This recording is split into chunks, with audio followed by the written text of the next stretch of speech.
بسم اللہ الرحمن الرحیم۔ السلام علیکم۔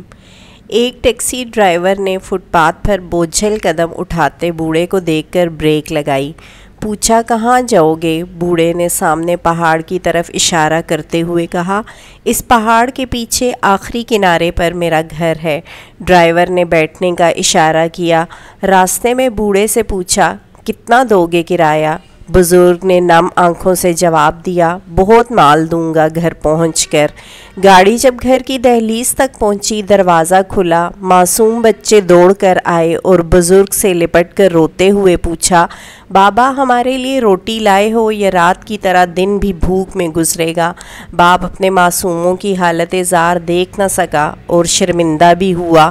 رو کر کہا، ابھی تک کچھ نہیں ملا میرے بچوں، مگر بہت جلد خدا اپنا رزق پہنچائے گا۔ ڈرائیور پر باپ بچوں کا مکالمہ ہتھوڑے کی ضرب کی طرح لگا۔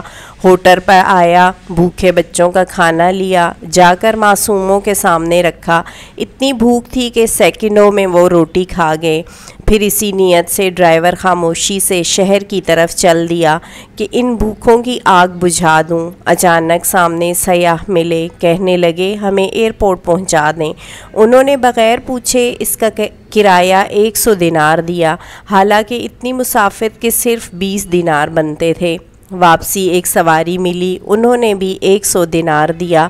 اب یہ مزدوری لے کر بازار آیا، اس بزرگ کے بچوں کے لیے روٹی، اشیاء خورد و نوش لیا، سیدھا ان بچوں تک پہنچا کر کہا، میرے بھائی، میرے رب نے تیری وجہ سے یہ رزق چند لمحوں میں دیا، لے اپنا حصہ اپنے پاس رکھ۔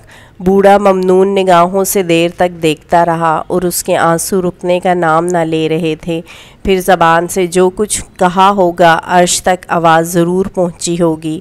اصل رزق تو وہ ہے جو رب کی مخلوق کے کام آئے، ورنہ خزانے تو قارون کے پاس بھی تھے۔